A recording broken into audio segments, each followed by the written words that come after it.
श्री वृंदावन धाम की जय। वृंदावनेश्वरी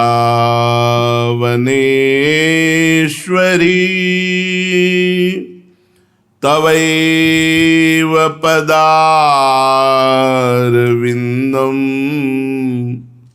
प्रेमामृतैकमकरंद रसौघपूर्णम्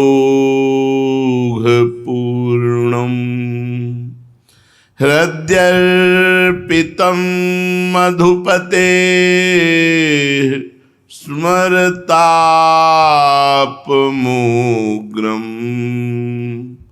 निर्वापयत् परमशीतलमाश्रयामि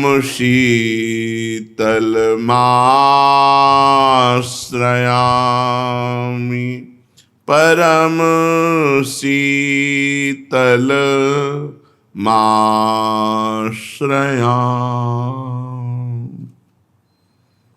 साधक के उन्नति के लक्षण, आपकी रोज साधना ठीक चल रही है और आपकी उन्नति हो रही है, इसके लक्षण अपने गुरु प्रदत्त साधन में प्रेम होना। जो हमें गुरु प्रदत्त साधन दिया गया है उसमें प्रेम होना। साधन में जरा भी थकावट और परिश्रम महसूस न होना। थक रहे, एक कह रहे थे कि हम नाम जप करते हैं तो हमारे जबड़ा दर्द करने लगते हैं। आज तक हमारे जबड़ा नहीं दर्द किए। हाँ, ये जरूर है, बहुत चिंतन करने पर ये सब पार्थिव है ना, प्राकृतिक है, ये सब दर्द करने लगते हैं। जब बहुत चिंतन, गाढ़ चिंतन करे तब इनमें, पर थकान या परिश्रम महसूस नहीं होता, और उत्साह होता है और आनंद बढ़ता है। साधन जो गुरु प्रदत्त है उसमें प्रेम होना, और साधन में जरा भी थकान या परिश्रम महसूस ना होना जो आप साधन कर रहे हो। और जो महापुरुष जन हैं, भगवत प्राप्त संत जन हैं, उनमें अपार श्रद्धा होना और उनकी जीवनी पढ़ना, उनके चरित्र सुनना और भगवान पर दृढ़ विश्वास होना, ये साधक की साधना के उन्नति के लक्षण हैं। पुनः सुन लीजिए, गुरु प्रदत्त साधना में प्रेम होना, साधन करते समय थकान या परिश्रम महसूस ना होना, भगवत प्राप्त महापुरुषों के चरणों में अपार श्रद्धा होना, उनकी जीवनी पढ़ना, उनके जीवन चरित्र सुनना और भगवान पर दृढ़ विश्वास होना, ये साधक के उन्नति के प्रधान लक्षण हैं। अगर ये हैं तो समझो साधक बहुत तेज चाल से चल रहा है और वो प्रभु से बहुत शीघ्र मिलन होगा। प्रभु प्राप्ति की साधना को ही जीवन का मुख्य कार्य समझें। शरीर संसार में रहे परंतु मन को निरंतर प्रभु के नाम में रखो। शरीर संसार में रहे पर मन सावै मनः कृष्ण पदारविंदयो, भगवान के चरणों में, भगवान के नाम में। केवल धर्म ग्रंथ पढ़ने से काम नहीं चलेगा, ना बड़ी बड़ी बातें कहने से, ना बड़ी बड़ी बातें सुनने से। तुम्हें मन को प्रभु में लगाना होगा, तब बात बनेगी। जैसे एकांतिक में किसी ने प्रश्न किया था, मतलब प्रारब्ध बुरा है या भला है, तो किसी का आशीर्वाद काम कर सकता है? नहीं। सुनो भरत भावी प्रबल, बिलख कहो मुनिनाथ, हानि लाभ जीवन मरण जस अपजस विधिहान। ये केवल व्यवहार की बात है। चिरंजीवी रहो, मरेगा वो, चिरंजीवी तो नहीं रहेगा। वो खुश रहो, जलेगा वो, भजन नहीं कर रहा है, सतमार्ग में नहीं चल रहा है, भगवान के आश्रित नहीं, वो खुश रहेगा, वो जलेगा। बोले और सब कुशल मंगल? बोले बहुत कुशल मंगल।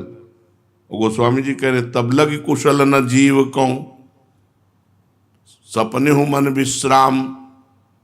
कुशल कैसे हो सकता है? स्वप्न में मन को विश्राम कैसे प्राप्त हो सकता है?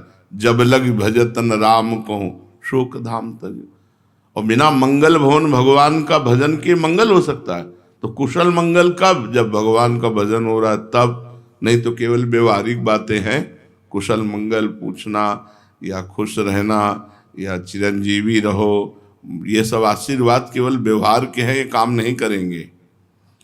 तो बहुत पुस्तकें पढ़ने से, बड़ी बड़ी बातें बनाने से या बड़ी बड़ी बातें सुनने से काम नहीं चलेगा। काम चलेगा मन को प्रभु में लगाने से।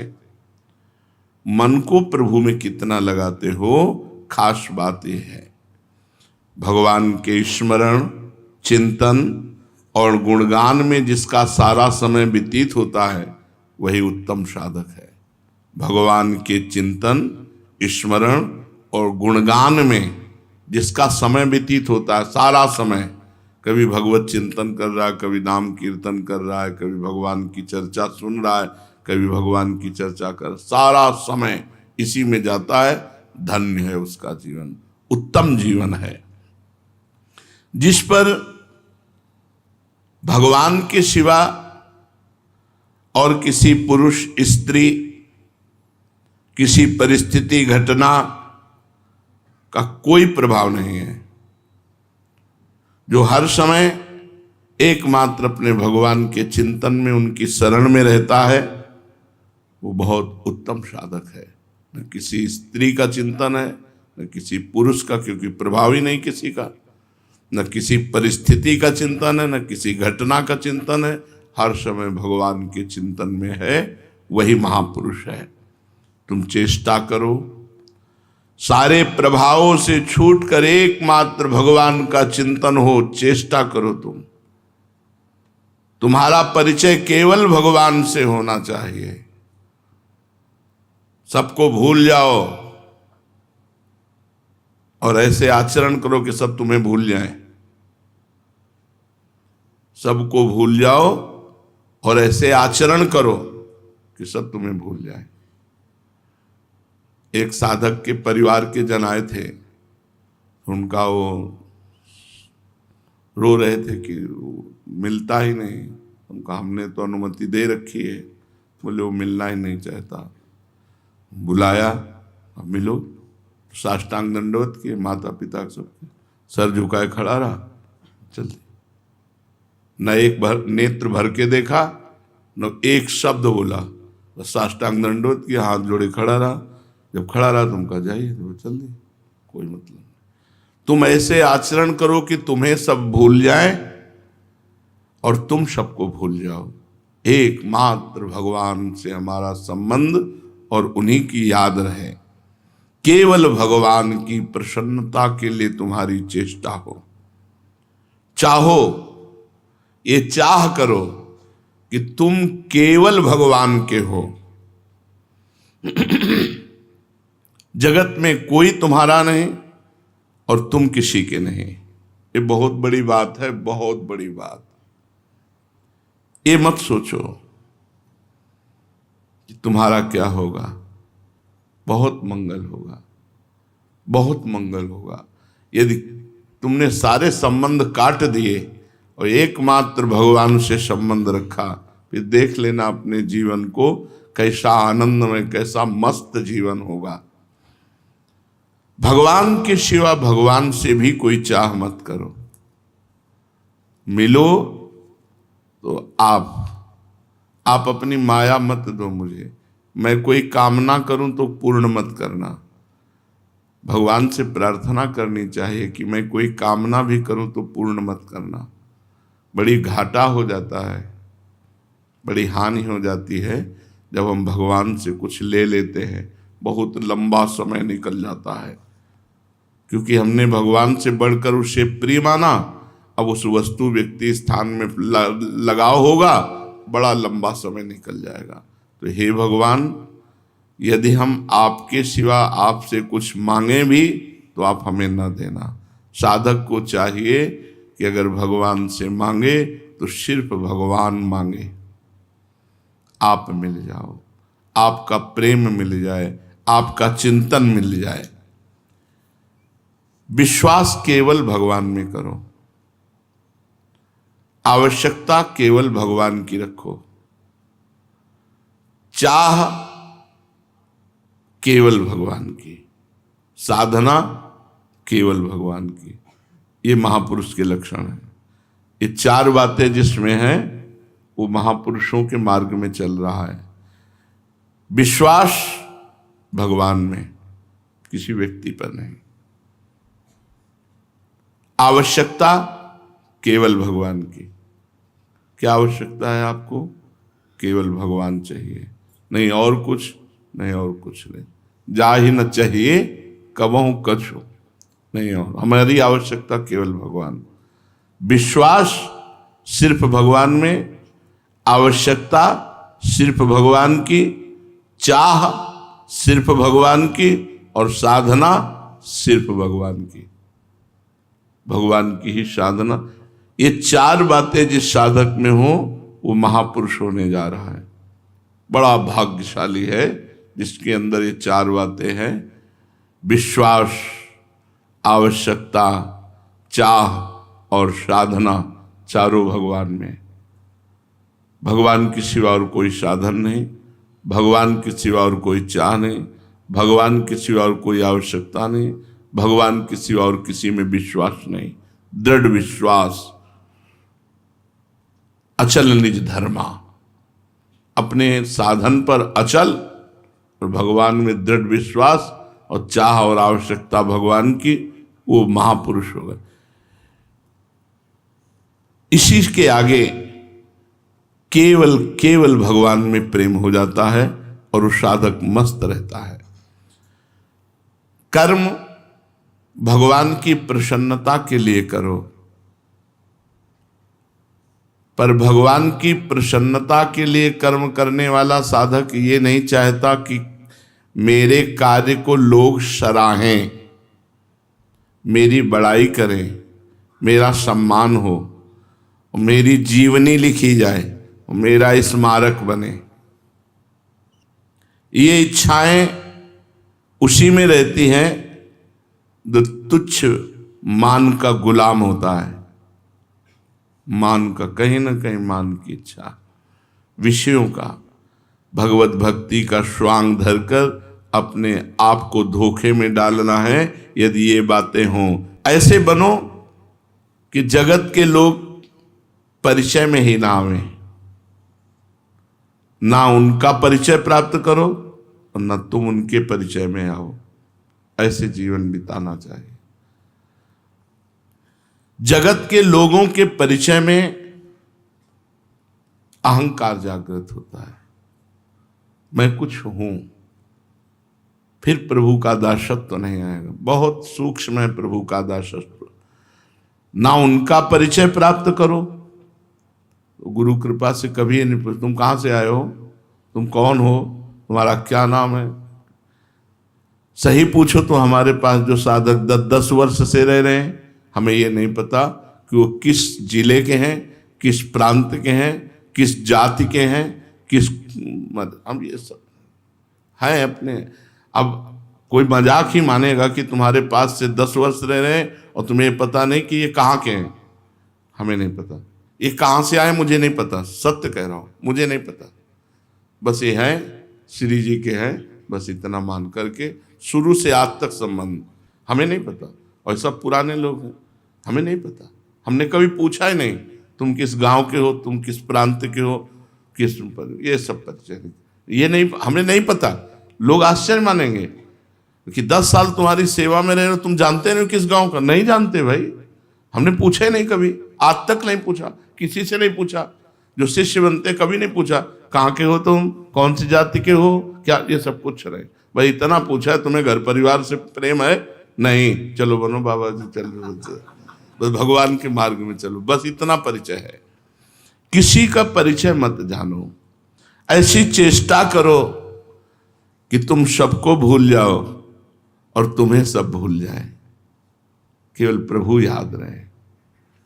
तो भगवान की कृपा से 20 वर्ष परिवार वालों को यह भी पता नहीं रहा हम जिंदा हैं कि मरे गए। गंगा किनारे जब जीवन व्यतीत हो, ऐसी चेष्टा करो जिससे तुम्हें सब भूल जाएं और तुम उनको भूल जाओ, केवल प्रभु और तुम्हारा बस यही परस्पर संबंध रहे। चुपचाप रहो, प्रभु की सेवा करो और प्रभु को स्वीकार करो। साधक हर समय नाम जप ऐसे करता है जैसे गरीब आदमी धन इकट्ठा कर रहा है। आज इतना माल इकट्ठा हुआ, राधा राधा राधा, आज इतना हुआ, आज इतना, अधिक से अधिक नाम जप। जो दूसरों के दिखाने के लिए साधन भजन सेवा करता है उसमें सच्चाई भगवती गुण नहीं आते, जीवन व्यतीत हो जाता है। आरती पूजा नाच गाना जो भी भगवान के लिए करते हैं हम, वो सिर्फ भगवान के लिए करते हैं।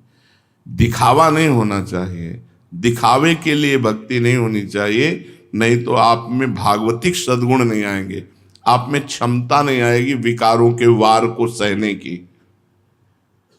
अगर सच्चाई से भजन करोगे तो ठीक है, और आज्ञा का पालन करोगे तो ठीक है। आज्ञा पालन, गुरु की आज्ञा है कि इधर नहीं देखना तो फिर नहीं देखना, ये नहीं करना तो फिर नहीं करना।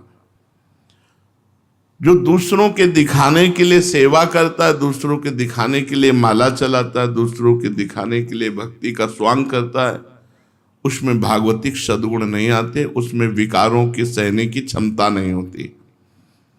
देखो, जगत को सुधारने की ठेकेदारी भगवान ने तुमको नहीं दी है, इसलिए चुपचाप अपने साधन में लगे रहो। ये जगत प्रभुमय है, सुधारना नहीं है, प्रभुमय है। भगवान की लीला भगवान के सामने भी हुई है, राक्षसी लीला, राजसिक लीला, तामसिक जो राक्षसी असुर भाव, और सात्विक लीला, तीनों गुण चलते ही रहे, न कभी सुधरा है न कभी सुधरेगा, कभी नहीं सुधरा।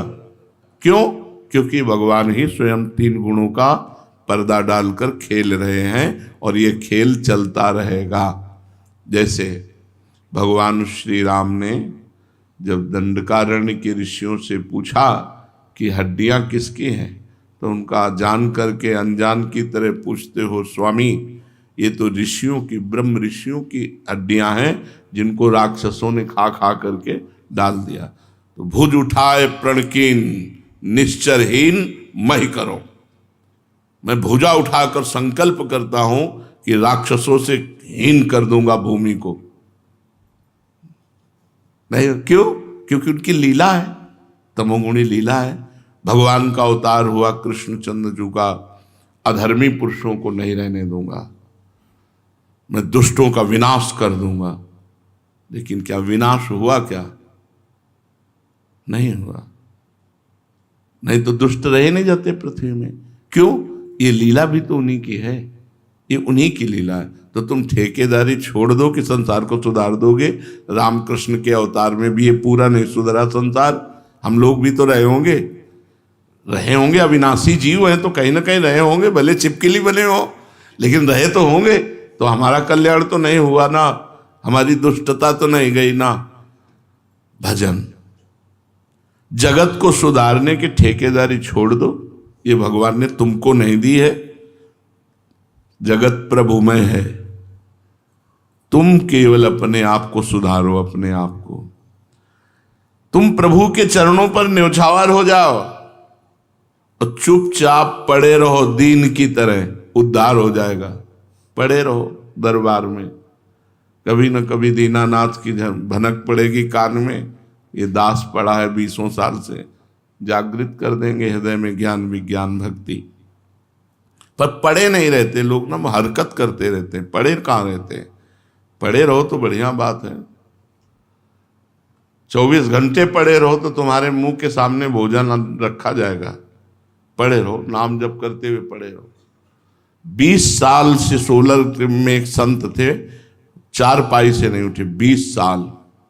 हम दर्शन करने गए, प्रमाणित, जिन परमहंस के साथ गए थे बहुत तार्किक प्रवृत्ति के थे। तो उनका यदि जल पिएंगे तो लघुशंका होगी, यदि भोजन पाएंगे तो सोच होगा, और अगर लघुशंका सोच बिस्तर में नहीं है तो कहीं जाते हैं, और अगर जाते नहीं है तो ये ऐसा हो कैसे सकता है। मैं भी योगी हूं, योग कितना अन्न पचा सकता है वो, लेकिन अल्प मात्रा में मल का तो त्याग होगा ही। मैं चलूंगा देखने। हम कहा महाराज जी फिर हमारी भी इच्छा जागृत हो रही। बोले चलो। पैदल गए थे हम लोग, वो जो ही वो गए और हम संग ही थे, तो आंख नहीं खोलते थे पर एकदम ऐसे थोड़ा उठे और ऐसे बड़ी बड़ी आंख ऐसे खोली। जो परमहंस जी थे मानो सारे उत्तर उनको मिल गए। काफी देर बैठे रहे, चरण सहलाते रहे उनके, और इसके बाद निकले हुए गजब की निष्ठा, गजब का तेज, गजब का योग आज तक हमने नहीं देखा। और वहां जितने लोग थे रात दिन भीड़ लगी रहती थी, और रोज सुबह उनकी पादुका में बालू मिलती थी, जिससे प्रमाण होता था गंगा स्नान करके आए। सिद्ध महापुरुष 20 साल से चारपाई से नहीं उठे थे। ये नहीं कि रात्रि में कोई नहीं रहता, ऐसे भीड़ लगी रहती जैसे देवी देवताओं का पूजन होता ना, ऐसे रात दिन उनका पूजन चलता रहा, और बस 20 साल से पढ़े थे। अद्भुत संतों की महिमा। तो पढ़े रहो, पढ़े रहो, तो फिर ऐसे पढ़े रहो। भाई कई साल से पढ़े? बोले 5 साल से तो पढ़े ही है। पढ़े ही रहो, बस सिद्ध हो जाओगे। पढ़े पढ़े सिद्ध हो जाओगे। कौन पढ़ना चाहता है ऐसा? पढ़ जाओ एकदम, उठना नहीं। जो मनुष्य जगत के लोगों से बहुत परिचित होने की चेष्टा करता है, याद रखो वो प्रभु के परिचय से दूर हो जाता है। यदि प्रभु के परिचय में बने रहना है तो अपने को परिचय शून्य करना पड़ेगा। परिचय नहीं होना चाहिए। बहुत ही हानिकारक है परिचय, बहुत हानिकारक है। वो तो गुरु भगवान की कृपा से हो तो अहम जागृत हो, नहीं जागृत हो जाता है। अहम जागृत हो जाता है। जो सोया हुआ अहंकार साधना के द्वारा जिसे रौंदा गया वो पुनः जागृत हो जाता है। देवर्षि नारद जैसे महापुरुष में जागृत हो गया। जब काम विजय कर हो गई तो उनको लगा मैं काम विजयी हूं। बड़ा सूक्ष्म अहंकार होता है। यदि प्रभु के संग को नहीं छोड़ना चाहते हो तो अपना परिचय न बनने पावे ऐसे रहो। सच्ची बात है, परिचय न बनने पावे ऐसे रहो। जितना ही जगत में अधिक परिचय होगा उतने प्रभु के परिचय से हट जाओगे।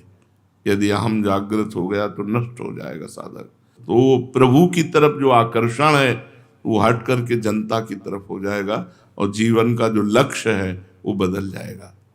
जो मनुष्य भोगों के त्याग और भगवत प्रेम का बाना पहनकर लोगों को अपना प्रभाव दिखाता है, परिचय देता है, परिचय बनाता है, तो वो उस भ्रष्ट स्त्री के समान है जो अपने पति को छोड़कर अन्य पुरुषों से परिचय बनाती है, अन्य पुरुषों का संग करती है। इसलिए साधक गुप्त रहे, शांत रहे। ये प्रधानता ना आने पावे कि आप कुछ हो। अगर कुछ हो तो मधुमक्खी की तरह जनता लग जाएगी, फिर भगवान से चित्त हट करके इनकी तरफ लग जाएगा। तुम पर भगवान की कृपा नित्य निरंतर बरस रही है। भगवान की कृपा चारों तरफ से तुम्हें घेरे है। ऐसा कोई क्षण नहीं जिस समय तुम भगवान की कृपा से वंचित रहते हो। तुम उनकी प्यारी से प्यारी वस्तु हो, ममैवांशो। तुम पर वे कृपा करते हैं। पल पल में तुम्हें याद करके वो स्नेह से युक्त हो जाते हैं। सचमुच विश्वास करो, जब से तुम अलग हुए वो आपके पीछे पीछे चल रहे हैं। अविज्ञात सखा कभी लौटकर मेरी तरफ देखे। एक क्षण के लिए भी उन्होंने कभी तुमको छोड़ा नहीं आज तक, लेकिन तुम उनकी तरफ न देखकर संसार की तरफ देख रहे हो। इसलिए ये नहीं जान पा रहे कि मेरा कोई दोस्त अनंत जन्मों से मेरे पीछे पड़ा हुआ है, मेरे पीछे लगा हुआ है। कल्याण में कर कमल निरंतर तुम्हारे पीछे ऐसे हो कि कहीं गिर न जाओ। निरंतर तुम उनका शीतल कर स्पर्श प्राप्त कर रहे हो, लेकिन पीठ से तुम मुख की हो संसार की तरफ। इसलिए तुम्हें यह समझ में नहीं आ रहा कि भगवान की इतनी कृपा हमारे ऊपर है। तुम पूछोगे कि निरंतर उनका शीतल कर कमल जब हमारे पीछे है तो फिर हमें जलन क्यों हो रही है? ये रात दिन हृदय शोक और विषाद में क्यों निमग्न हो रहा है? मैं जल रहा हूं क्यों? इसका कारण है भगवान की विमुखता। तुम भगवान से विमुख हो। भगवान तुम्हारे ऊपर कृपा किए हैं, लेकिन तुम भगवान से विमुख हो। लौटो, सन्मुख हो भगवान की तरफ। देखो हृदय शीतल होता है कि नहीं, जलन मिटती है कि नहीं, तुम्हारे हृदय का विषाद नष्ट होता है कि नहीं। और सच्ची बात बताऊं, ये भी उनकी एक लीला है। न आग है न जलन है, ये उनकी एक लीला है तुम्हें अपनी तरफ घसीटने की, तुम्हें अपनी तरफ मोड़ने की। ध्यान दीजिए, न जलन है न आग है, ये उनकी लीला है, ये उनका बुलावा है कि जहां तुम खड़े हो वहां से जलन लगे तो तुम भगवान की तरफ बढ़ो, भगवान को अपना मानो। वो जो कुछ भी कर रहे हैं अब तुम्हारे मंगल के लिए कर रहे हैं। आश्चर्य की बात है कि लीला में पट डालकर कर रहे हैं। बेपरद होकर अगर करे तो हमें समझ में आ जाए, हमारे साथ खेल तो रहे हैं वो, पर वो पर्दा डालकर खेल रहे हैं। बस यही पर्दा उठाने के लिए तुम नाम जप करो, भगवान से प्रार्थना करो। तुम्हारी सुख की चाह, शांति की चाह, आनंद की चाह, ये सब पूर्ति हो जाएगी। उनके लिए खिलवाड़ है। तुम्हें परम सुखी कर देना, परम शांत कर देना, परम आनंदमय कर देना भगवान के लिए खिलवाड़ है। उनका खेल पता नहीं कब से चल रहा है, कब तक चलेगा ना कोई पता लगा पाया है, ना कोई पता लगा पाएगा। ये चलता ही रहेगा। जिन्होंने देखा है चलते ही देखा है उनका खेल। हाँ, अब खेल का रूप बदलना चाहिए। अब माया में खेल नहीं, अब चिदानंद खेल मुझे देखना है। उनका खेल खत्म नहीं होगा, हमारा खेल परिवर्तित हो जाएगा। त्रिगुण माया से हटकर गुणातीत भगवान की दिव्य लीला का खेल। इसलिए तैयार हो जाओ। भगवान की कृपा तुम्हें जलन देकर, अशांति देकर, दुख देकर आनंदमयी लीला में ले जाना चाहती है। ये जो सृष्टि दिख रही है, इसका सृजन, इसका संहार, इसका पालन उनके द्वारा हो रहा है। शांति और अशांति की लहरें आनंद समुद्र में उठ रही हैं। ये सब भगवान का लीला स्वरूप है। कभी भयानक, कभी सौम्य, कभी रात, कभी दिन, कभी दुख, कभी सुख। यहां कुछ सत्य नहीं है। त्रिगुणमयी माया की लीला है ना, यहां कुछ सत्य नहीं। उमा कहूं मैं अनुभव अपना, सत हरि भजन जगत सब सपना। सावधानी यही है कि इस झूठे जगत में सत्य कमाई कर लो, परोपकार कर लो, खूब नाम जप कर लो, भगवान का नाम कीर्तन करके नाचो गाओ, ये सत कमाई कर लो। जो होता है होने दो, किसी को भी मत रोको। तुम्हें अधिकार भगवान ने नहीं दिया, तुम तो बस अपने मन को रोको। ये खास बात है। यहां सब दूसरे को अच्छा बनाना चाहते हैं, अपने में नहीं, अपने मन को नहीं। यहां दूसरे को, किसी को आप बैठा दो, आप किसी से पूछिए परमार्थ का क्या स्वरूप है, भगवान की कैसे। ऐसा निरूपण करेगा कि पूछो मत। निरूपण करेगा, पक्का निरूपण कर देगा। अपने मन को कभी नहीं समझाया। सच्चा गुरु वही है जो अपने मन को चेला बना ले। सच्चा उपदेशक वही जो अपने मन को उपदेश देकर सुधार ले। जो हो रहा है होने दो, भगवान की माया का खेल है, किसी को रोको मत। तुम्हारे रोकने से रुकेगा नहीं। तुम तो बस अपने मन को मंगल में भगवान में लगा दो। किसी खास स्थिति की कल्पना मत करो कि अटैच रूम हो जाए, सारी व्यवस्था, कहीं जाना ना पड़े, सब फिर डट के भजन हो। कभी नहीं होगा, नहीं हुआ। ये जगत भगवत स्वरूप है। अगर ये भगवत स्वरूप हमारे दिमाग में बना रहे तब तो बाधा नहीं पड़ेगी। अगर ये कहीं आ गया कि मैं श्रेष्ठ और ये लघु, तो बाधा पड़ जाएगी। इसलिए जगत में जो हो रहा है तुम होने दो। तुम तो बस अपने मन को मंगल में भगवान के चिंतन में लगाओ। विश्वास करो भगवान सर्वज्ञ है। विश्वास करो भगवान सर्वशक्तिमान है। तुम्हारे को बहुत प्यार करते हैं, ये बात याद रखो। तुम्हारे को भगवान बहुत प्यार करते हैं, तुम्हारे साथ है, तुम्हारा हाथ उन्होंने पकड़ रखा है। इसलिए आज से तुम निश्चिंत हो जाओ, भगवान ने तुम्हारा हाथ पकड़ लिया।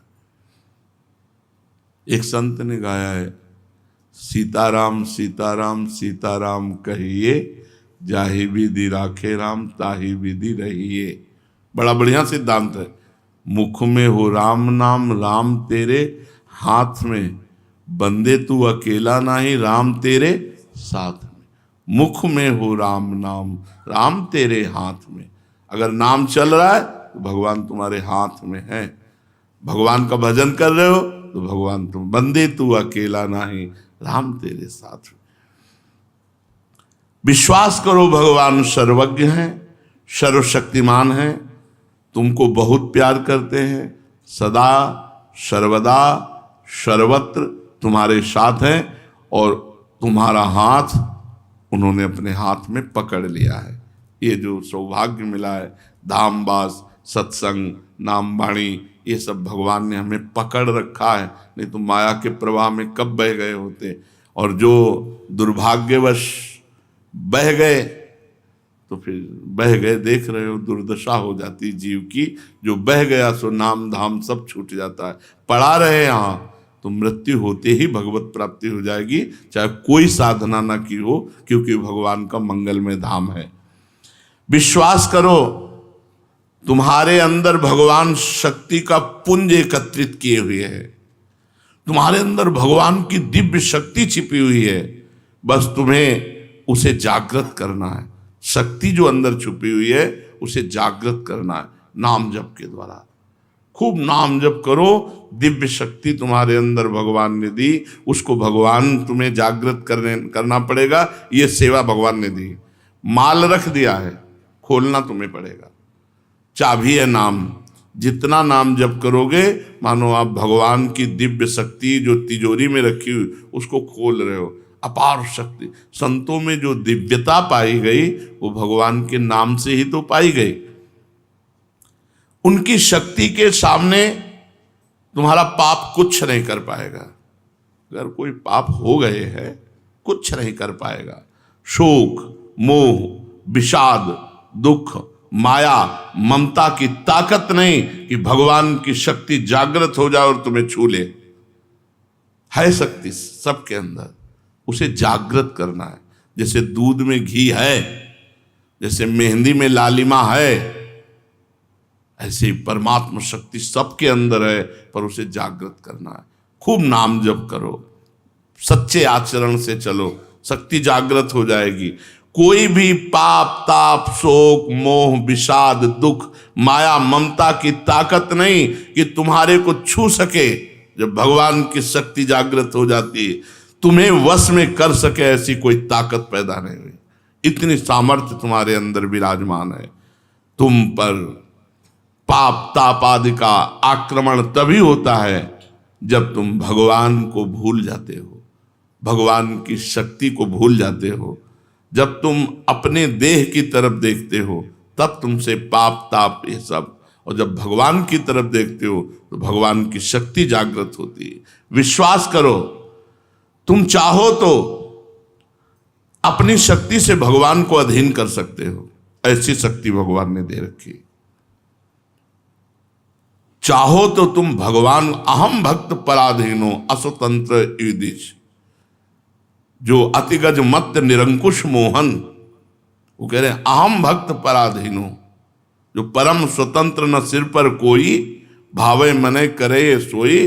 वो कह रहे हैं अस्वतंत्र इव द्विज, मैं अस्वतंत्र हूं, स्वतंत्र नहीं हूं, भक्तों से परतंत्र हो गया हूं, भक्तों ने मुझे अधीन कर लिया है। भक्ताधीन मना पूज्यो, भगवान भक्ताधीन है।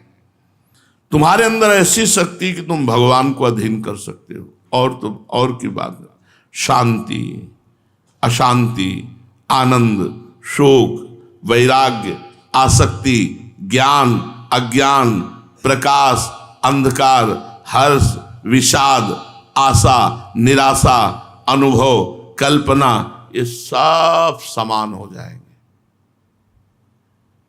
चाहे शांति है या अशांति है, कोई फर्क नहीं। ऐसी वो शक्ति है, जब वो जागृत हो जाती है तो शांति, अशांति, आनंद, शोक, वैराग्य, आसक्ति, ज्ञान, अज्ञान, प्रकाश, अंधकार, हर्ष, विषाद, आशा, निराशा, अनुभव, कल्पना, केवल भगवान। इन समस्त द्वंद्वों में किंचन मात्र भी साधक विचलित नहीं होता। एकमात्र आनंद भगवान का विश्वास करो, वही समग्र शांति, वही समग्र आनंद, वही समग्र ज्ञान, समस्त सुख तुम्हारे हृदय में विराजमान है। केवल नाम जप के द्वारा उसे जागृत करना है। स्मरण करते रहो और अपने को तैयार करो भगवान के लिए। जैसे हम नहा धो के पूजा के लिए तैयार होते हैं, ऐसे जो नाम कीर्तन, वाणी, पाठ, भगवत चर्चा, सत्संग सुन रहे हैं, हम रोज तैयारी कर रहे हैं। कहाँ? भगवान के धाम जाने की, प्रिया प्रीतम के निकुंज जाने की। अमल प्रकाश तुम्हारे जीवन पथ को रास्ता दिखाएगा। अमल माने मल रहित, निर्मल प्रकाश तुम्हें रास्ता दिखाएगा। तुम सहज ही महामाधुर्य में मुस्कुराते हुए अपने इष्ट के समीप पहुंच जाओगे। केवल नाम जप करो, खूब अधिक से अधिक भजन करो और तैयारी करो प्रिया प्रीतम से मिलने की। विश्वास करो, इस जीवन में हमारी यात्रा पूर्ण तभी मानी जाएगी जब हम भगवान को पा लेंगे। हमारे जीवन की यात्रा पूर्ण तभी होगी जब हम भगवान को पा लेंगे। दुखमय जीवन से महान, असीम, अनंत आनंद की यात्रा हमारी चल रही, इसलिए निरंतर नाम जप करो।